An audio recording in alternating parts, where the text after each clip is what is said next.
Thank you so much for joining us today. My name is Esther Im, and I am the Program Manager at the National Committee on North Korea. NCNK is a non-governmental, nonpartisan organization whose membership reflects a broad range of perspectives and subject matter expertise related to North Korea. And I'm pleased to note that we are joined by two of our NCNK members, Jenny Town and Steve Norford today, as well as I'm sure many in the audience. NCNK works to promote principled engagement between the United States and North Korea and to provide the broader public with substantive and balanced information. Thank you again for joining us today for a webinar discussion entitled From Moscow to Pyongyang, where we will try to unpack the implications of the Ukrainian invasion for the Korean Peninsula and how North Korea and Kim Jong-un may be viewing the situation. Before we get started, though, I'd like to take just a moment to acknowledge the tragedy in Ukraine and to acknowledge the incredible resilience and strength of the Ukrainian people. Though events are still unfolding, I'd also like to thank our panelists and moderator for agreeing on quick notice to share their analysis and to participate in this discussion. I will briefly introduce the panelists, Jenny Town and Ankit Panda, and then turn it over to our esteemed moderator, Steve Norford, to begin the program. After their remarks and a moderated discussion with Steve, we will turn to the audience. So please do start sending in your questions to the Q&A box below. Jenny Town is a senior fellow at the Stimson Center and director of Stimson's 38 North program. Her expertise is in North Korea, US DPRK relations, US RK alliance, and the Northeast Asia regional security. She was named one of Worth magazine's Groundbreakers 2020, 50 Women Changing the World, and one of Fast Company's most creative people in business in 2019 for her role in co-founding and managing the 38 North website, which provides policy and technical analysis on North Korea and is a must-read for anybody in our field.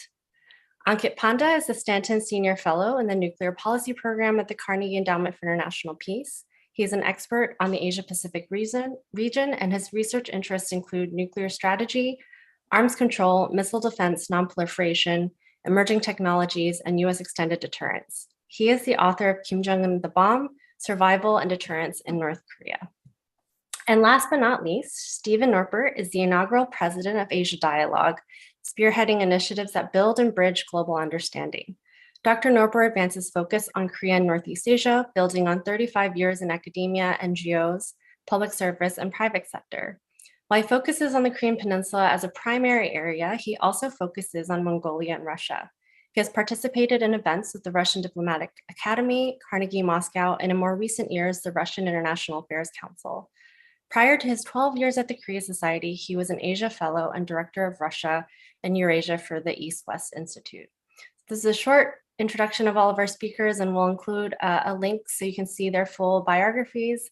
But with that, I will turn it over to you, Steve. Thank you.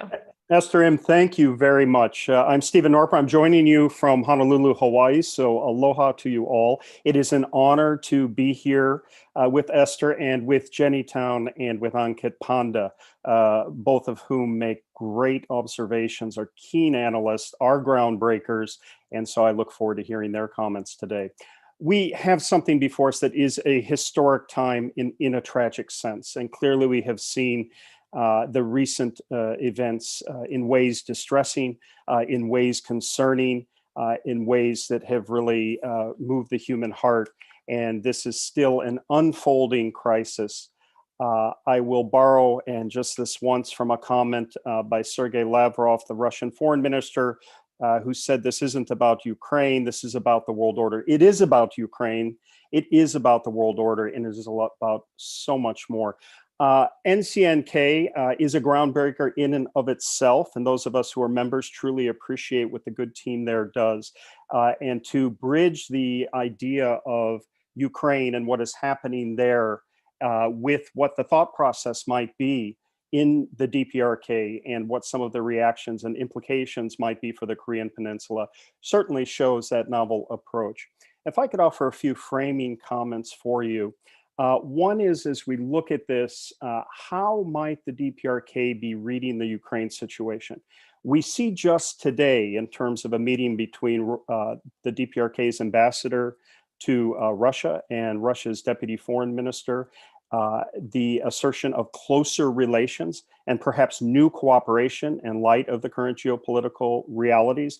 Will the DPRK see this as an opportunity to solidify its relations with Russia, with China, with a small bloc? And do recall at the United Nations General Assembly, Russia had but 4 friends, one being the DPRK, voting for Russia on the resolution and against the consensus of the international community. Will the DPRK somehow see cover in this? Will there be opportunities for military adventurism? Certainly, we have seen a year now with 9 significant missile tests with the alarming new thrust capacity that we have seen on the long-range technology at the end of February and early March. And Ankit Panda can share more about his reflections on this new technology and its implications. And just a multiple rocket launcher in the last 2 days. So clearly the DPRK refining its technology and approaches on any host of missile and military fronts that do cause us concern. But will there be cover? Will there be a step up in activity in an atmosphere where the ROK sees a new administration going in, where the DPRK may be seeking sanctions relief or better leverage with the Americans? And so will there be that sort of follow-on effect? In particular, I'm very curious to hear from Jenny about the implications for DPRK leadership. How might Kim Jong-un and the senior cadre be reading this? Are there perhaps feelings of vulnerability that we don't really think about relative to small state and the overwhelming military presence in Ukraine on the part of Russia? What about sanctions and the fact that there has been an overwhelming international consensus behind the sanctions on Russia and lots of follow-on from financial services, from technology fronts, from consumer services, the pullout of oil, and some significant economic loss, not just now, but in the future for Russia? And what will the implications and the carrying cost of that be? So how might the leadership be reading this? And then for Ankit as well, what are the implications of the questions around some sort of limited nuclear engagement, as that has been hinted at by Putin and others? Is there that chance for Ukraine? What would that be read as by the North Koreans? And the issue of nuclear safety, which we see is really very high on the agenda, certainly on the part of the IAEA, but many others. And Ukraine has warned about the potential for a nuclear disaster, either around Chernobyl or around its nuclear facilities that provide energy. And we know that there has just been a turnover in Chernobyl of the staff that had been there for the entire time of the invasion. So what are the implications by way of that relative to nuclear power, nuclear safety, and of course, the potential use of nuclear weapons, even in a limited capacity? So let's turn to these issues, and we look forward to turning to you in Q&A, and Esther will moderate that and any questions you might have for Ankit, Jenny, or even myself. So Jenny, could we turn to you? Thank you. Thanks, Steve, and thanks to NCNK for inviting me today. As a member, it's always great to be engaged in these discussions and with the community, especially at a time and an issue as important as this. I'm sure, at this point that both Koreas are actually watching the situation very closely and reading some of the same lessons that will have very different implications for each of them. And to touch on some of the points, Steve, that you brought up, I'm sure the invasion of Ukraine really reinforces to Pyongyang the notion of what happens to states without nuclear weapons against larger nuclear armed adversaries. So only this time, instead of the US as the aggressor, as was the case, for instance, in Iraq and Libya, Afghanistan, this time it's Russia.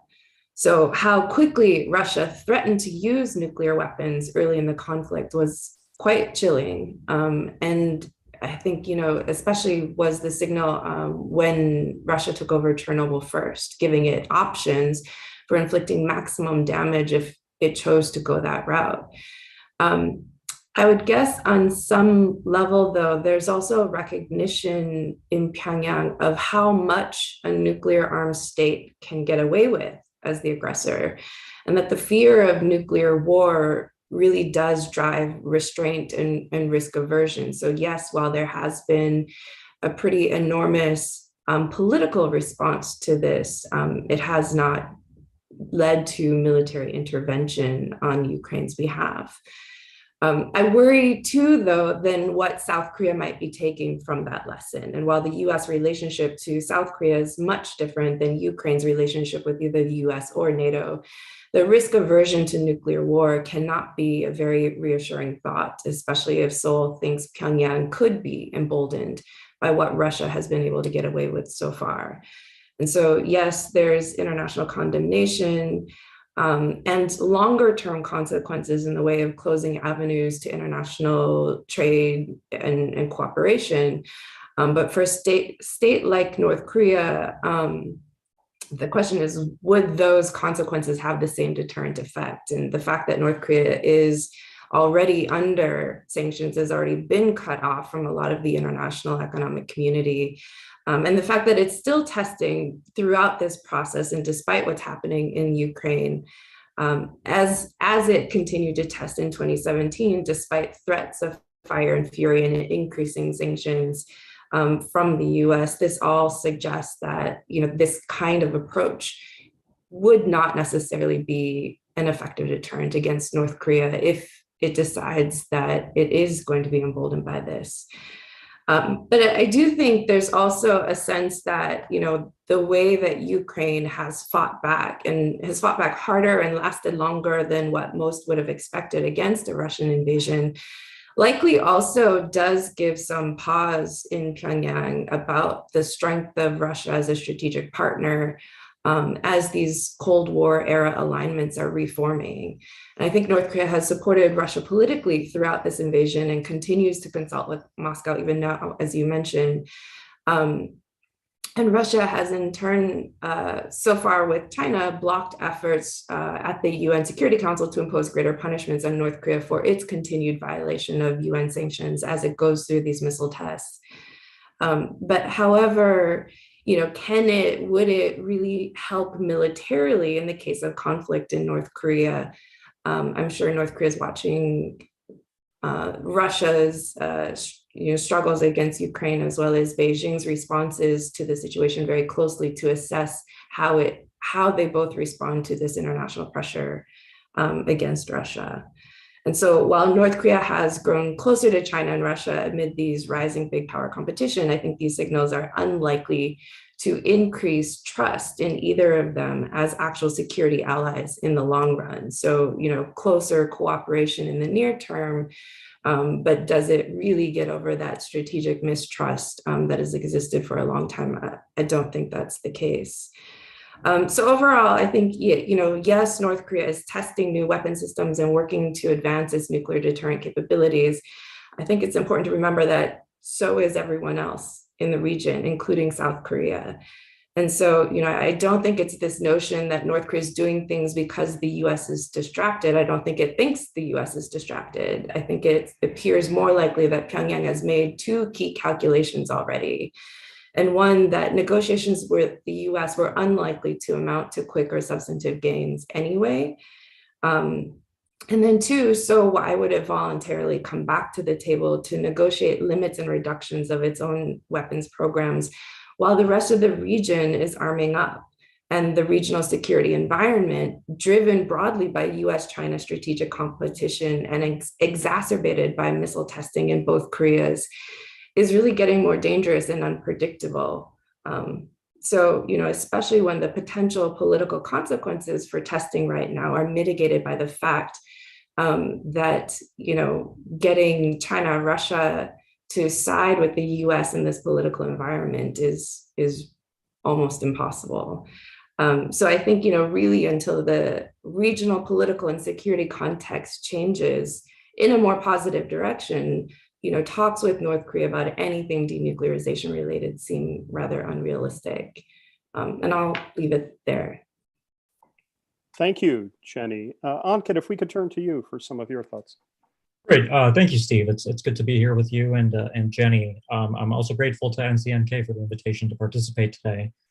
I'm particularly grateful because the invitation to join this panel actually forced me to sit down and actually put some thoughts down to paper on what all of this means for North Korea. It wasn't an issue that I'd really spent too much time thinking about, as I was mostly focused on the human tragedy playing out in Eastern Europe, the refugee crisis, and on assessing the Russian military campaign. But I think this has really been an opportunity to reflect. And of course, as Steve properly caveated, we are still very early into what might be a very prolonged crisis in Ukraine. And so many of these observations that I'm about to share in March 2022 might not stand the test of time. But with that said, let me begin with perhaps the highest level observation here, which is that I think this conflict in Ukraine is in many ways a vindication of the North Korean understanding of international affairs. The North Koreans have, I think what's fair to say, is a fairly, to use the international relations theory jargon, a neo-realist or structural realist vision of how the world works, that institutions, the so-called rules-based order, can really amount to little in the face of the true nature of the international system, which is anarchy. And I think watching a member of the P5 nuclear weapon state under the NPT engage in the most brazen act of illegal aggression since the end of the Second World War, I think, serves to affirm that on some level. The North Koreans, of course, haven't said this publicly. All of their messaging is fundamentally in line with supporting Russia. They voted with Russia at the UN General Assembly. And so that relationship remains important. But what this brings me to is something that I feel like I should comment on as the nuclear weapons analyst on this panel, which is the Budapest Memorandum, which has come up a lot in public commentary and opinion writing on the Ukraine crisis. And I just wanted to sort of offer, I guess, a corrective to this idea that the Ukrainians had a nuclear arsenal that had real deterrent effects for them, and they disarmed. And now, 2 plus decades later, they find themselves being invaded by their nuclear-armed neighbor. I mean, that's just really just factually not the right way to understand what happened with the Budapest Memorandum. It was true that the forces, the physical nuclear weapons that were on Ukrainian territory after the collapse of the Soviet Union did constitute the third largest nuclear force if Ukraine had controlled these weapons. And of course, I think something the North Koreans understand very well is that nuclear weapons are only as good as your ability to use and control them. And so it's interesting because the North Koreans internally, I think what North Korean diplomats have told their American counterparts is a different matter. But at least in their outward-facing propaganda and their internal propaganda, they talk about Iraq, they talk about Libya, they do not talk about Ukraine. And that's because Ukraine was fundamentally a different situation. The Ukrainians could have decided in 1993, 1994, that they wanted to keep those weapons, that they wanted to physically crack open the Soviet nuclear weapons, extract the fissile material and weaponize them, but they chose not to do that. That would have led to Ukraine becoming a very different kind of state in the international system. And they chose the responsible option, which was to accept multilateral security guarantees in the form of the Budapest Memorandum and join the international community as a non-nuclear weapons state. That said, I think what is useful here to perhaps reflect on is the value of multilateral security guarantees. I think, again, something that we've seen with North Korean thinking over the years on the value of security guarantees, which is something that we do eventually go back to in every round of talks with the North Koreans, is that how do you assess the value of multilateral security guarantees being given to you by other countries when you have what is the ultimate security guarantee, i.e. a nuclear deterrent that you yourself can control? And so I think in terms of thinking about how North Korea might assess the value of security guarantees in the future, I do think there are, again, some lessons to be taken here. Although I don't think Ukraine is actually a revolutionary change here for the North Koreans. I think their focus on security guarantees, especially after the Hanoi summit, was a little bit of an opportunistic change, because ultimately what they did come to the negotiating table with in Hanoi in February 2019 was a focus on sanctions relief primarily. And so let me segue now to talk a little bit about sanctions. I think the effects of, first of all, changes to Russia's international status as a member of the world economy, which I think will be basically irreversible at this point, even if there is a war termination agreement. I mean, it's not just this idea that the West might not be able to give Russia a full and comprehensive sanctions relief package. It's more the fact that the fact that Russia is nationalizing the assets of Western companies just makes it incredibly unlikely for me to imagine multinational companies voluntarily returning to a Russian market in a post-war scenario. And so if we do end up with a Russia that is much more of a global pariah state with a less globalized economy, I do think that has important implications for a range of issues. I mean, first of all, Russia's behavior on the international stage. I think we can expect to see Russia take much more of a forward-leaning posture on shielding North Korea from international criticism. On the North Korean side, something I'm particularly concerned about is the ability for North Korean actors to pursue all kinds of illicit procurement efforts within Russia. This is a particular concern. I had a chance to look at the upcoming report of the UN panel of experts, and there's a very detailed section on North Korean illicit procurement pertaining to winders for aramid fibers, which are used in the manufacture of solid propellant rockets, steel for the use of for building submarine hulls, liquid propellant, chemicals and precursors. All of these activities, I think, the North Koreans will continue to carry out in North Korea. And a Russia, frankly speaking, that is going to be on its knees economically is going to have a lot less to lose than it did before this when it comes to potentially facing secondary sanctions. And so the possibility of North Korea then, I think, seeing significant benefits here is quite likely. Another thing I want to point out is that over the past 2 years of conversations on North Korea, something we hear about commonly is how isolated North Korea has gotten, how foreign diplomats have left the country. I do want to emphasize, though, a remarkable continuity in the Russian diplomatic mission in Pyongyang in particular. Alexander Matsugora, the Russian ambassador, has been in Pyongyang through the COVID-19 pandemic. He's been meeting with North Korean foreign ministry officials at the vice minister level. It does seem to be that since the start of the Ukraine invasion, there's likely been a significant degree of consultation between the two sides. And so I think this is again manifested in how North Korea has addressed the crisis. And so I'll close by just saying a little bit about nuclear safety, because absolutely I think this is one of the most concerning, certainly I think the most sleepless night I had here in Washington was watching the events play out at not Chernobyl, but actually at Zaporizhzhia, a nuclear power plant, which was under concerted Russian shelling. And the IAEA was eventually able to ascertain that no meltdown was likely. But this, again, I think is something that will bear tremendous relevance in the Korean Peninsula, where we have nuclear facilities in South and North Korea, and we have a tremendous amount of ballistic missiles and ordnance that in a conflict would hold those facilities at risk. Other countries have dealt with this with confidence building measures. I think the most notable one is the one that India and Pakistan concluded in 1988, where annually on January 1st, the two countries exchange lists of their nuclear facilities, albeit incomplete lists, but still it's a useful confidence building measure. It helps reinforce a norm that in a conflict, neither side would voluntarily target the other's nuclear facilities. And so I think there's an important lesson to be taken away there. That said, I don't think the North Koreans are going to see what's happening in this crisis as giving them any reason to really open up their own nuclear facilities to inspection, even over concerns for safety, even in the case of a natural disaster. For instance, Jenny and her team at 38 North have reported on the flooding that's happened along the Kuryong riverbanks near Yongbyon. That's posed, I think, significant concerns over safety and the ability of that reactor to maintain its cooling systems intact. And so in a case where there is an accident, I think we should be doing everything we can to give the North Koreans a good reason to invite whoever it might be. It doesn't have to be Americans, even the Russians and the Chinese, to assist and get that situation under control. So Steve, let me close with just one final thought, which is I wrote an article last week where I was thinking about some of these issues, not in as much depth as I did for this panel, but one of the observations that I felt fairly comfortable putting in that piece towards the conclusion was this idea that I think Kim Jong-un faces what is probably the most difficult internal environment he's had in his 10 years of power in North Korea, amid food shortages, economic difficulties, and COVID-19.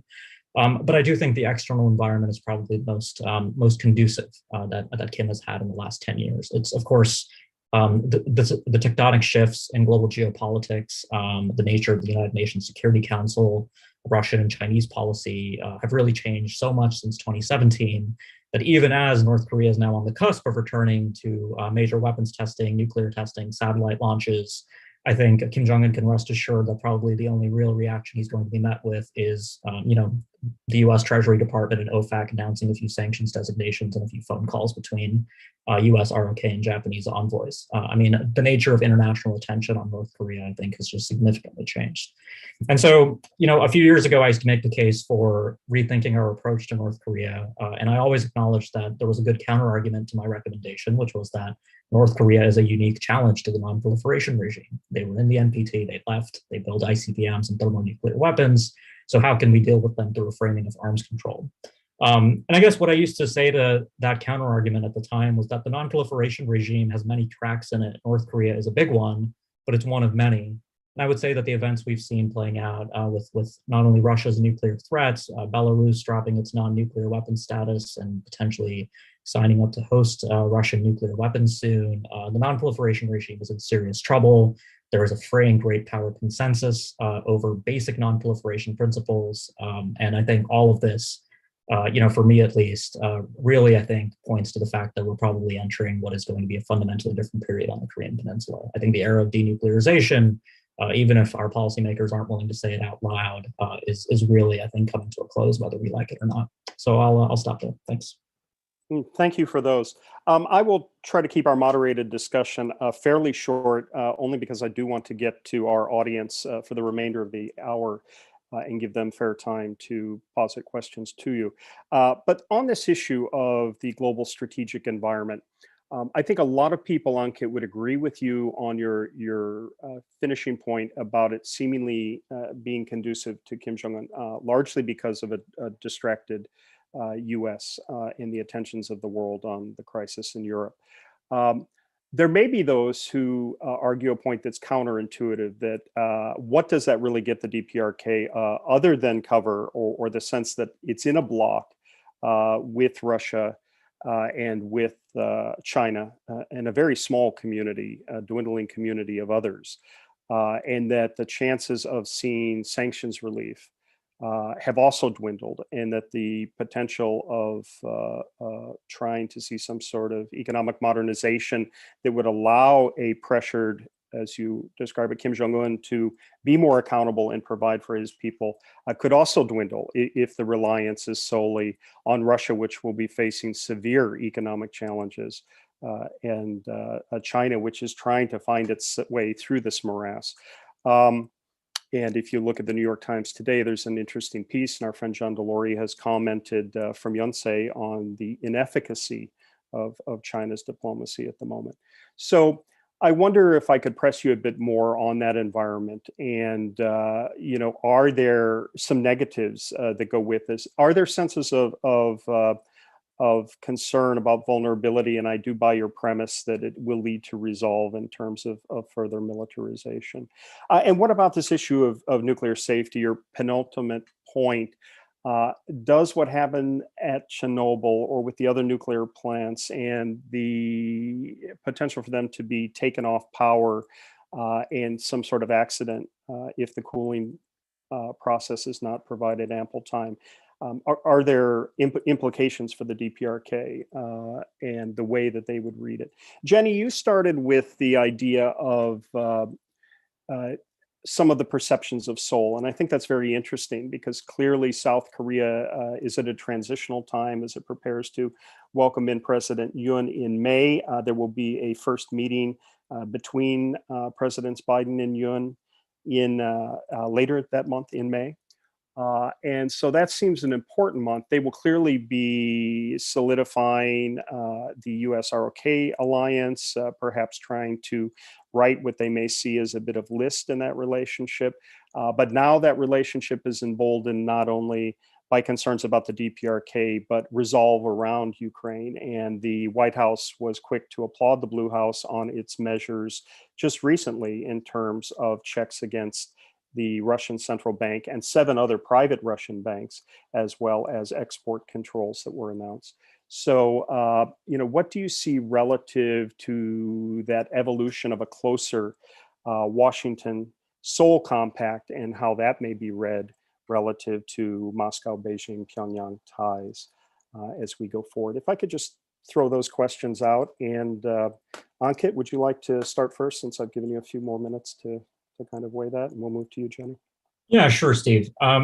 So let me perhaps clarify something. I think everything that we've seen the North Koreans do since February 24th, I think all of that was basically already baked in, regardless of what happened with Ukraine.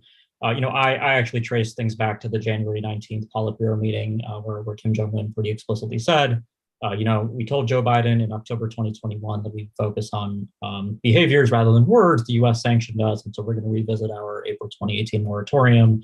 And then, in the weeks after that, we start seeing activity at Pyongyang. We see these two tests that we now know are tests of ICBM subcomponents, at least. And so I think all of that was sort of irrespective of what might have happened in Ukraine. I think the right way to think about the North Korean perspective on this is that it's sort of a cherry on top for them. It's a factor that makes the geopolitical environment more conducive for them to do what they'd already planned to do.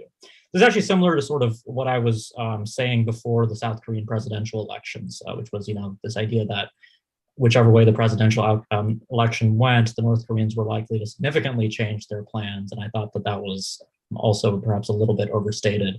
So the North Koreans, I think, are keeping on with their eighth-party Congress military modernization plan, which they even announced before Joe Biden was inaugurated. And so they have their own set of strategic plans that, again, haven't been altered by what's happening in Ukraine.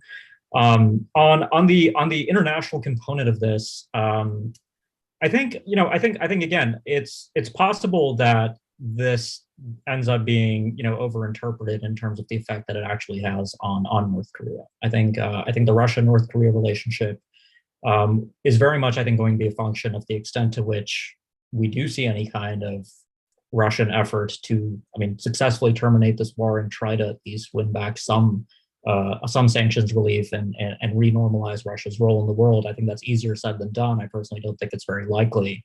But if that were to happen, I think that would have implications for how the Russians see the North Koreans.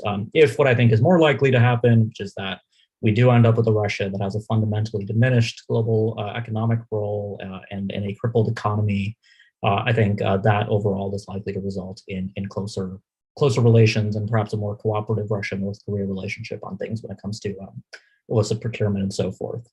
On nuclear safety, look, one of the lessons that I hope that North Korea's Nuclear Weapons Institute and its atomic energy complex more broadly are taking away from this is that the possibility of a conflict on the Korean Peninsula is real. There is the possibility of nuclear facilities being hit in either Korea. And the North Koreans, for their part, should do everything they can to make the UNGA 5-megawatt reactor, the experimental light water reactor, have as many redundant sources of powers, including diesel generators and so forth, as possible. The way that first of all, nuclear power plants are never designed to actually operate in a war zone. So what we're seeing in Ukraine is really a stress test of the kind that the IAEA and Ukrainian nuclear regulators never really planned for. You read about these things where the containment chambers for nuclear power plants are designed to withstand, a crash from a Boeing 737 passenger jet, but sustained bombardment, sustained rocket fire is not something that these plants are simply rated for. And so then the focus is on contingencies, on links to the power grid, on diesel electric generators, and again, in a wartime scenario, the failure mode of all of those becomes highly correlated, because in a conflict, it's very likely that not only is a nuclear power plant going to come under attack, but the regular power grid is going to come under attack. There are going to be cyber attacks. There's going to be all kinds of failures. Personnel might not be able to access the roads that bring them to the facilities, where firefighters and so forth might need to go. And so thinking through the right way to harden nuclear facilities in a war zone is a very difficult problem. And I think after Ukraine, this is something the IAEA is likely going to end up giving a lot more thought to, and there likely will be best practices issued. Although, again, I think the kinds of things that are done for natural disasters here do have quite a bit of salience. So the North Koreans could go the other way, where they basically make the calculation that, if there is a war and our nuclear facilities are being struck, it's already going to be an existential moment for the country. And so, is this something we really need to think about? I think that would be the wrong outcome. But again, I do think that's an area for the North Koreans to really, I think, make the call to treat this as a real problem. And similarly, I think for the South Koreans, right? Because This is, again, I think, South Korea's got a very interesting missile defense concept around these Iron Dome style capabilities that the Joint Chiefs is going to acquire. And from what I understand, the South Korean Ministry of National Defense doesn't plan to use them as Israel uses Iron Dome against Hamas, because the missile threat from North Korea is so different. But South Korea actually plans to use its Iron Dome capabilities, if and when they're built, to actually protect critical civilian infrastructure, electricity, generators, command and control nodes. And I think adding nuclear facilities to that would be quite sensible, making it as difficult as possible for North Korean missiles, conventional missiles especially, to penetrate and strike those facilities. So, but yeah, I'm glad that nuclear safety is a significant component of this discussion, because I think again, on the Korean Peninsula, there's real salience to that issue. Thanks, Steve. Thank you, Anka. Jenny, I know you may have some thoughts on that as well, and then this question about where this sits relative to US-ROK relations. Yeah, no, I agree with Ankit on the idea that, what North Korea is doing now has been planned for a while. It's not happening because of Ukraine. Like I said, it's not happening because they think that the US is distracted. I think they've made it very clear that they have little confidence that things were going anywhere with the US anyway. There wasn't really an opportunity there. And certainly if they're going to go back to negotiations with the US, they need to come home with something. And so until they're confident that, this is going to amount to something, they've basically said, yeah, they're looking for actions, not words. And the actions of the Biden administration so far have not reflected, a real opportunity to make progress in the relationship as a whole, much less on denuclearization. And I think too, this idea that what does the international community and the global governance look like after Ukraine, with Russia involved as one of the P5 members, and just the paralysis in the UN Security Council right now because of this, is a big open question that I don't think any of us have answers to yet, because there's little understanding of how this ends. There's little understanding of how resilient Russia might be in the aftermath of it when the fighting does actually stop, and with these sanctions, the effect that these sanctions will have on their economy.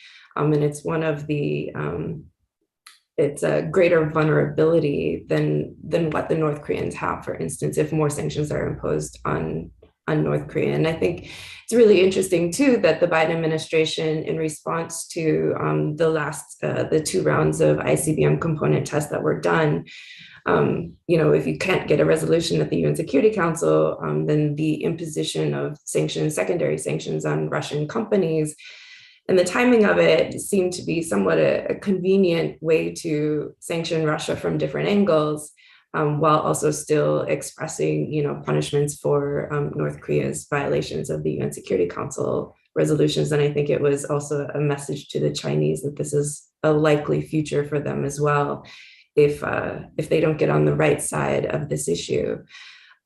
How effective that will be in swaying, China, for instance, to start to take measures against Russia, I don't know, and I think is yet to be seen. And my gut feeling is that it's more likely to push China, Russia, North Korea closer together, actually, and solidify these ideological blocs against a common enemy than it is to actually pull them apart from each other.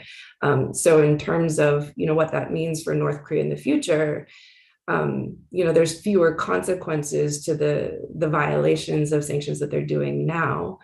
I think it'll be a long time before you have real global consensus again, like what you had in 2017 against North Korea's actions. And even when there was global consensus, it didn't change North Korea's calculus of what it was going to do. It continued to move forward along that front. But I think it also means now that there's very few off-ramps at the moment. The more we push the strategic competition, the more US-China tensions are rising, the worse relations get with US-Russia.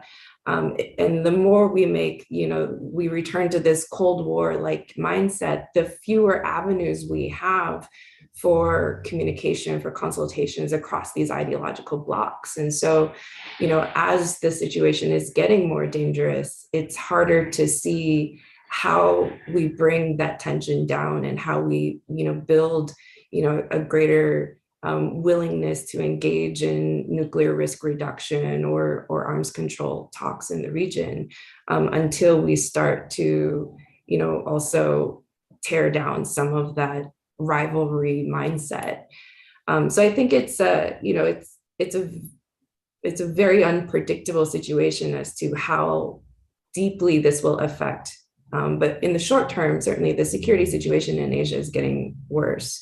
And I think, with the new UN administration coming in, he's certainly shown a willingness to be more clearer about its strategic intentions and strategic alignment with the US, which has already gotten, responses from the Chinese and warnings from the Chinese not to go too far. And especially the more the US and ROC talk about moving the mandate of the alliance beyond the Korean Peninsula, the more this upsets the Chinese. So how far and how sustainable that strategic clarity can be in South Korean policy, even under a conservative administration, I think really does depend on, how far the US and how the US responds with South Korea to these Chinese threats over time. But certainly, as I think there is a track here where as the tensions rise, or as US-ROC alliance grows closer, I think it does also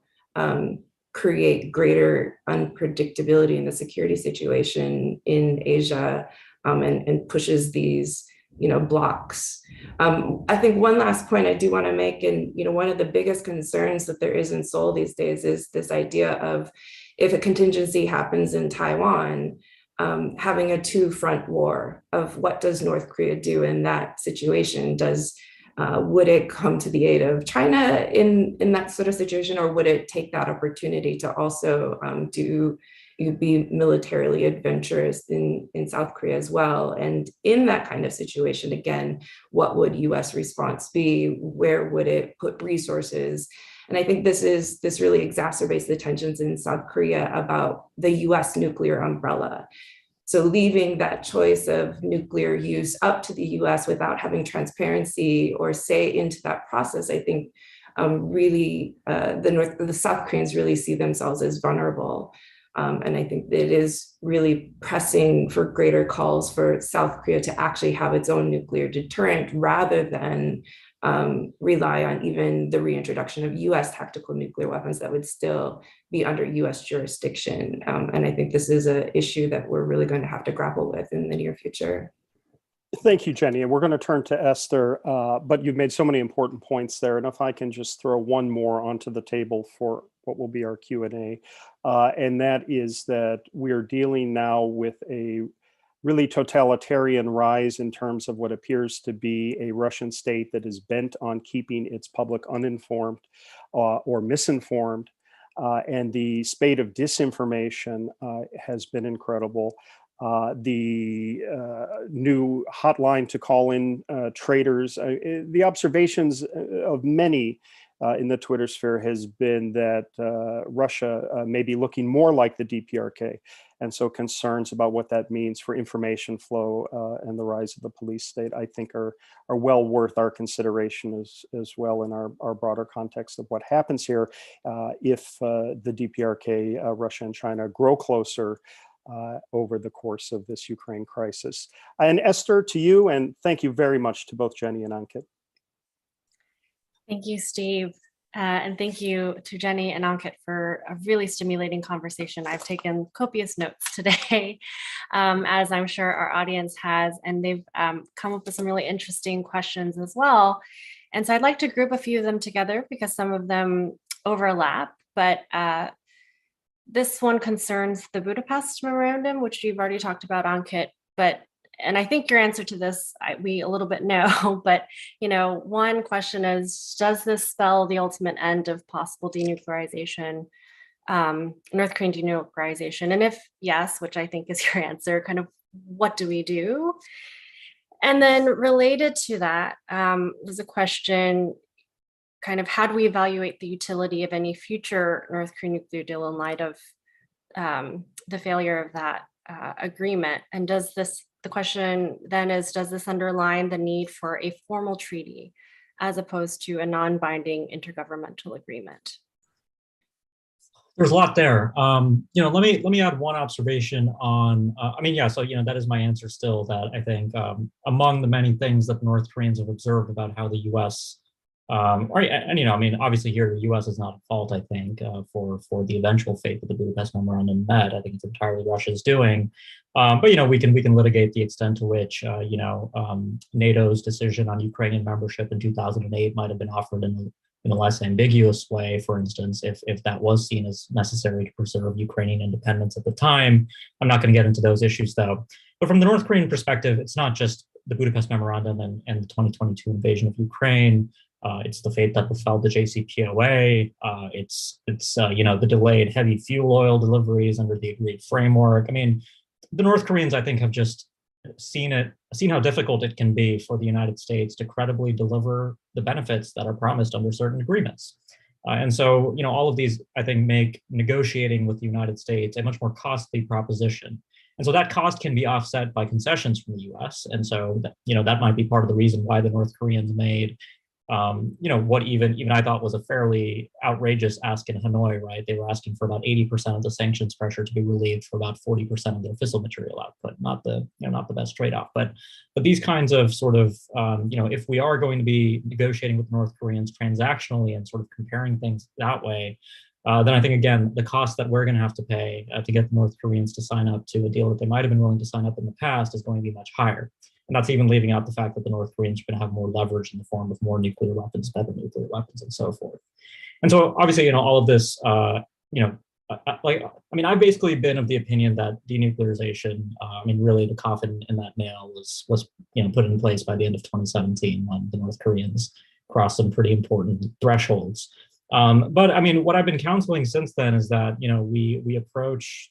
First of all, we approach the North Koreans as sovereign equals, and we recognize that we're in a nuclear deterrence relationship with them, and we begin thinking about nuclear risk reduction and arms control. All ideas that are very easy to sell, here in Washington, D.C.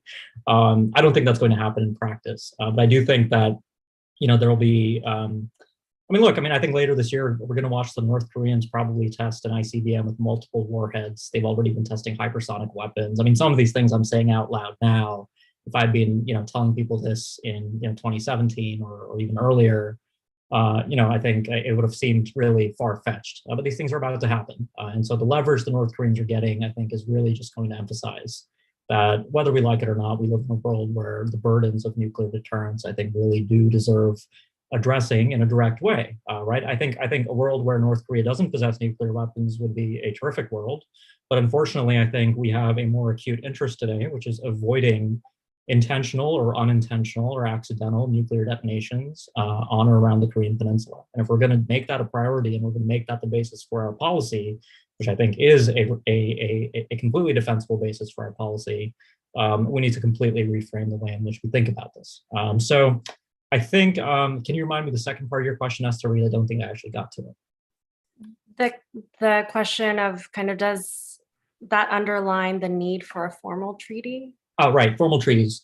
I'm actually, so the discussion about what a potential agreement might look like with North Korea, a treaty, a presidential agreement, an executive agreement, or some other kind of non-binding declaratory agreement, or even unilateral steps that each side might take. I think that's actually, I don't think it actually is particularly affected by these discussions over the nature of where we might go. I think it's really about the next round of negotiations with North Koreans. And just on that note, I'll just say that I fully agree with Jenny's perspective on this, which is that the North Koreans have set out to do a bunch of things. They're going to do them. They're probably going to wait until the COVID-19 pandemic is a little bit more under control. I fully believe we'll be back at the negotiating table with the North Koreans. I just don't know if it's going to be for a couple of years, at least on the shortest timeline. So I'll stop there. Thanks, Alkit. Jenny, do you have any reactions? Yeah, I really think that, is the door to denuclearization closed? Well, in this geopolitical environment, most likely. So I think it's important to remember it's not just about extracting concessions in the economic side of the realm that North Korea is looking for. But, situations like Ukraine are constant reminders that they are vulnerable. There is a self-defense, there is a security component to their nuclear weapons program. And until the security environment changes in a convincing way that would remove that security threat and change that security environment in a positive way, it's going to be very difficult to convince the North Koreans that denuclearization is going to bring them a brighter future and that they're not going to end up the next Ukraine. I do think on the issue of treaties versus agreements, though, a treaty sounds great in practice and it sounds like it has, the binding nature of it. But I think, as Anka said, we've seen treaties also be broken. We've seen the US also unilaterally withdraw from them. And I think the patience and the willingness to go through the long negotiations, like what we saw even in 2018 with the North Koreans, is that the patience isn't there. They're not willing to negotiate for years on end that may or may not end up in agreement, may or may not be in an agreement, even if you get it, that may or may not be sustainable over time. I think we need to start to be more agile in that process, actually, and sort of disaggregate that negotiation process so that there are more frequent results, more frequent wins for both sides in order to actually build some level of, some track record of success and some track record of implementation and build trust over time in order to move in the right direction. Because I think if we continue with this mindset of like, we need to have these big package deals and, and big treaties that take a lot of effort to try and negotiate in order to get all the details there, and hold off all benefits until the papers are signed. I think that era is over. Right. Doesn't sound great, but at least there's some hope is what I'm hearing. Dr. Sig Hecker has noted he'd like to ask his question directly. So I'm just going to put Dr. Hecker on notice that we're going to call on you next. But before then, I'd just like to ask a question that's been asked by a few people, Kathy Moon, Terrence, Masuo, about the refugee crisis. So European neighbors have been unexpectedly generous as hosts, trying to integrate Ukrainians. But the question is, could we imagine any of North Korea's neighbors being as generous?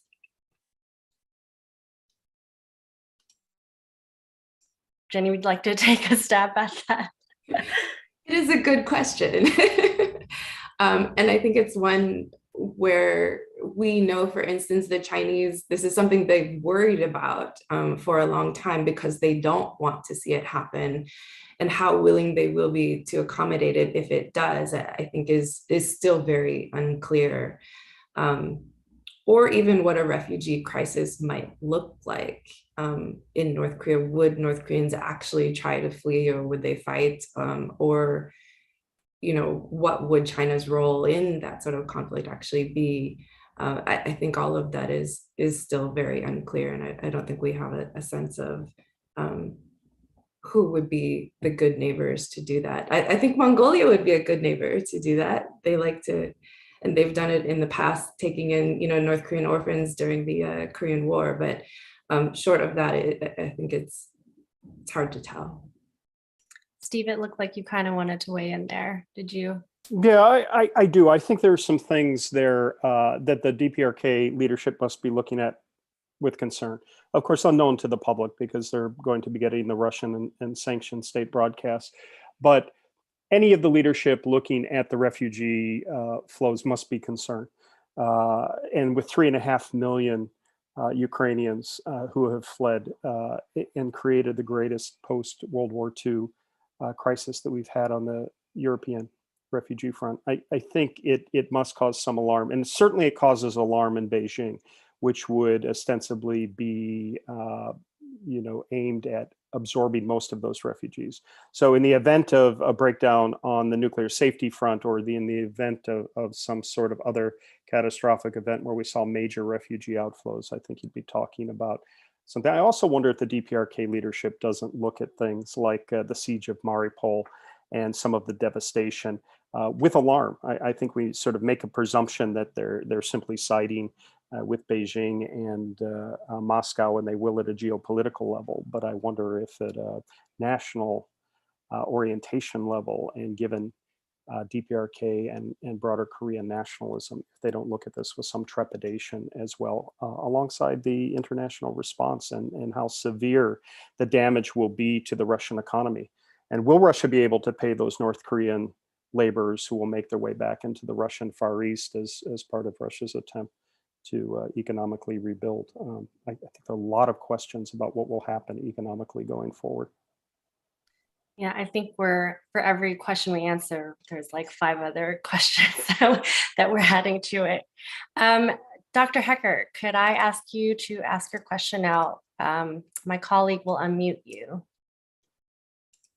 There we are. Okay, very good. Can you hear me, Esther? Yes, we can hear you. Good, very good. Thank you. Thank you, Jenny, Ankit, and Steve, for just a very informative session. I have 2 questions. I'll try to make them very quick. Ankit, you and others have written about the assistance that North Korea missile experts have been able to get through Russia and Ukraine in the past, and perhaps also continuing until very recently. That would seem to be over now. And so I would just like to see what your thoughts are as to whether not having access to Ukrainian missile technologies and help would affect North Korea's missile program. And the second question is on conventional aspects. As all of you look at what's happened in Ukraine and then trying to assess how good the Russian military is, it's pretty clear from a standpoint of the military invasion forces have been really inept, both, I think, militarily and certainly from a planning standpoint. But what they've demonstrated is they've really been effective in causing chaos, this refugee crisis you just mentioned. And then third, the hypersonic, missile that they were able to quite precisely locate.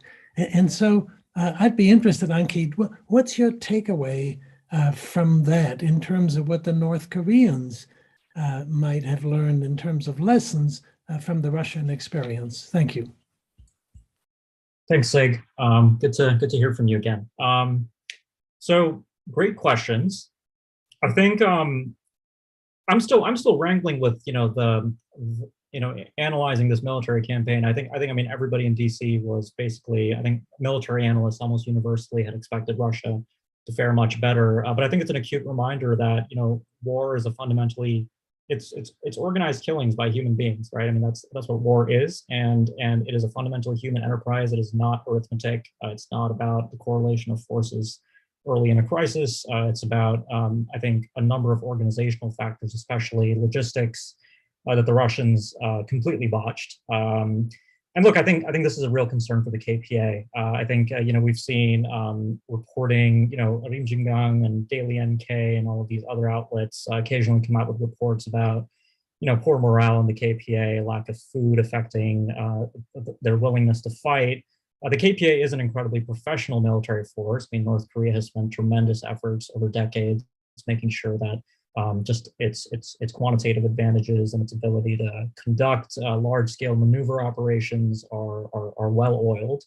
But I think perhaps for the North Korean leadership and even for Kim Jong-un, I mean, this is a reminder that you can plan for war, but things will go wrong, things will get in your way, and you'll find yourself in a morass. And that doesn't, of course, obscure the possibility of North Korea causing tremendous damage. And I think given what we know about the nuclear threshold for North Korea, I think a war on the Korean Peninsula, even if it went very poorly for the North Koreans and the United States and South Korea were eventually able to prevail, which I believe they would be, it would come at a terrible, terrible cost to the South Korean population and to the North Korean population. And so I hope these lessons are being being absorbed. And I think similar thoughts also go for Beijing, which has a similarly difficult challenge if it ever does decide to carry out an amphibious invasion of Taiwan, which is amphibious invasions are just incredibly challenging, especially at the scale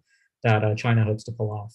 But again, these are very early thoughts, and I'm actually worried about taking the wrong lesson away from this, because I do think there are a number of I think pretty interesting factors at play here, which is I think related to Vladimir Putin basically deceiving his own advisors and his own generals, and really leaving the entire country rather surprised when it turned out that what many thought was a bluff was actually not. A good bluff has to look like the real thing, of course, but I think Putin perhaps did too good of a job of fooling his own people on that. On missile assistance, look, this is another thing that I'd worried about actually before. In January, I was part of a few very quiet discussions about, well, if the Russians do invade Ukraine and they set up a puppet regime, what does that mean for Yuzhmash and Yuzhnoye, where the Ukrainians build large rocket engines and have tremendous expertise, where the North Koreans have previously expressed interest and intelligence efforts. They've expended intelligence efforts to try and procure these technologies. I think that scenario is less likely now. But on the other side, Russia's already expended over 1,000 precision munitions, ballistic and cruise missiles. I don't see how they'll easily reconstitute that with the ability to source semiconductors and so forth from overseas, given the sanctions imposed by Taiwan and the Republic of Korea and so forth. And so, there's a number of ways this could go. I think Russia will try to reconstitute its indigenous defense industry after this conflict in one way or another. And it's tough to predict what the personnel effects would be there, because what you were referring to, Sig, in the early 1990s was out of work Soviet scientists who saw their livelihoods just completely disappear overnight. Missile engineers at Makayev who would head to Sheremetyevo airport by the dozens to board flights to Pyongyang. This was documented at the time, and there's been a lot of undocumented travel by Russian technical and missile experts. So my hope is that this will be something that at least Western, South Korean, and other intelligence agencies will be keeping a close eye on, making sure that these transfers are being tracked. I think the recent trends that we are seeing is that the North Koreans have a strong preference for indigenous expertise, that they know that they need to be taught to fish. They can't just be handed the fish, so to speak. And so Kim Jong-un recently just toured a missile factory that was buried, showing the manufacture of large solid propellant engines, next to him. And the North Koreans have really made efforts there as well. So I think this was a different concern now than it was in the early 1990s. I think there are things the North Koreans could learn. For instance, when it comes to multiple warheads and ICBMs, I'm sure there's tons that they could learn from motivated Russian scientists. But again, I think this is a concern right now, but it's difficult to say how this might actually play out in practice. Thanks. Thanks, Ankit. Jenny, do you have a quick response to that? Yeah, I have just 2 quick points. The first is on the conventional side, as Sig mentioned, one of the things that we did see in October 2020 was a real improvement in conventional equipment and conventional weapons, and to the point where it really, I think there's questions of how broadly it actually proliferated through the whole entire North Korean military, but these are moves that would help North Korea fight, urban warfare, which is better suited to the South Korean environment. But I think one of the lessons learned from modern warfare, from what we've seen in Ukraine, is how a lot of the warfare is actually in the cyber realm, and how quickly and how vulnerable, for instance, South Korea would be to cyber attacks, and especially, critical infrastructure, how quickly damage could be done, and cause paralysis in South Korea through cyber attacks, whereas the North Koreans don't have that same level of vulnerability. So it's not just about missiles and conventional weapons, but these days, we have to worry about it, as Stephen mentioned, the information environment, and the cyber realm, especially as part of, modern defense planning, modern war fighting planning. Thanks, Jenny. And because this has been such a riveting conversation, if I could just round robin a few more questions from our audience, and like 30 seconds, 45 seconds or less, if you guys could respond, including Steve, please feel free to weigh in. So we got a question about an additional kind of separate question about conduct of war. And what do you think DPRK is learning about the deliberate systemic attacks on civilians, medical facilities and humanitarian corridors? And then second, is there any evidence that DPRK is providing a direct assistance to Russia? And then third, kind of on the question, Anka, you talked, or maybe Jenny talked a little bit briefly about Russia as a reliable strategic partner, but what about China in all of this? Does China see, or does North Korea see China as a reliable partner in the way that they've kind of wishy-washy response to Russia, being supportive, but then not providing any assistance? So quickly, if I could turn it over to you, back to you guys. So that's a tough one to address all of that in 30 seconds, but I'll do my best. So take what you want and then leave it for others. Okay, so I'll take the first one then on the nature of warfare. I mean, look, I think the first important corrective here is that missiles don't win wars. Missiles can help you win a war, but it's ultimately about people holding territory. And so the North Koreans have a lot of great missiles. They have demonstrated precision. They keep hitting that one island to show that they can, precisely strike things. But that shouldn't lead to overconfidence. And so I hope the North Koreans have taken that away from the Russians using 1,000+ cruise missiles and ballistic missiles against Ukraine for really, I think, results that speak for themselves. The other emphasis is that I think the North Koreans actually have a very disciplined doctrine that would result in them probably in a conflict doing a much better job of things like suppressing enemy air defenses. Right? Russian military doctrine also emphasizes this, but for whatever reason, the Russians just simply didn't do this. And so I think I really want to emphasize the very strange organizational factors within Russia before this conflict, right? Putin, I think, deceiving his own people really led to, when he did call for the conflict to proceed, a very sort of scrambled and confused approach to the early moments of the war.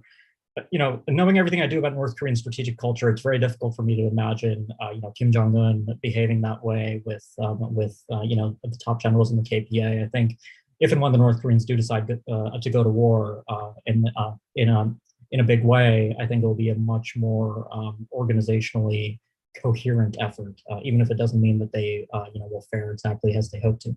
So I'll stop there. Thanks. Thanks, Ankit. Jenny, and then over to you, Steve.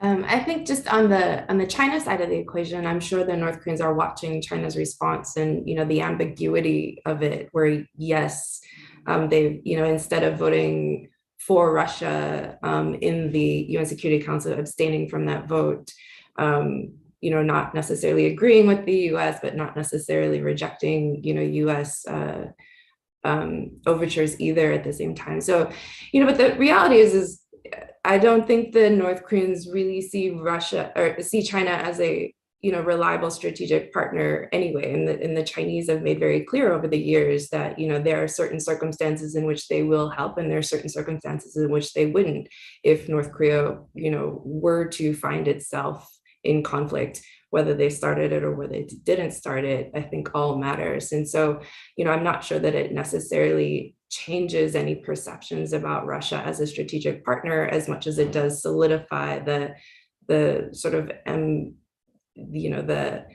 there's an opportunity now to cooperate, but there's still strategic ambiguity there when it comes to actual conflict and crisis in the future. Thanks, Jenny. And then Steve, any closing thoughts from you? Yeah, I would just add in a minute or less that I think these observations about the command structure, about the confusion from the leader are very, very important issues about morale, and that these would play out in a DPRK setting.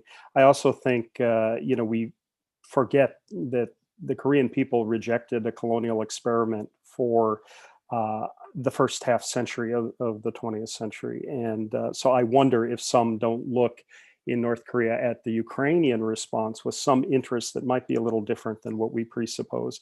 And maybe they look at Zelensky as much as they look at Putin for issues of resolve and issues of standing up to great powers. And lastly, in terms of equipment and supplies, this is a darker area most of us have not considered. But what if an appeal for either KPA forces or DPRK technology, doesn't enter somehow into the conflict? The Kazakhs turned down the Russian appeal. Others have, but the chances of this extending even the slight possibilities of growing conflagration cause us to be concerned about what would happen in terms of the step up of Russia DPRK relations on the security front. So just some things to think about. Esther, thank you. Thank you, Steve. And thank you, Jenny, Ankit, Steve, again, so much for joining us today. And thank you so much for our audience members who stuck with us egregiously for going over 10 minutes. But I think this has been such an interesting conversation. And Ankit, I think you made a point earlier that this is, March 2022, what the assessment might be in the future will change. So perhaps it would be worthwhile to revisit some of these questions as things develop and things become more clear. But thank you so much for getting us started with some of these early assessments, and you've given us a lot to ponder over. Thank you guys. Have a wonderful day, everybody.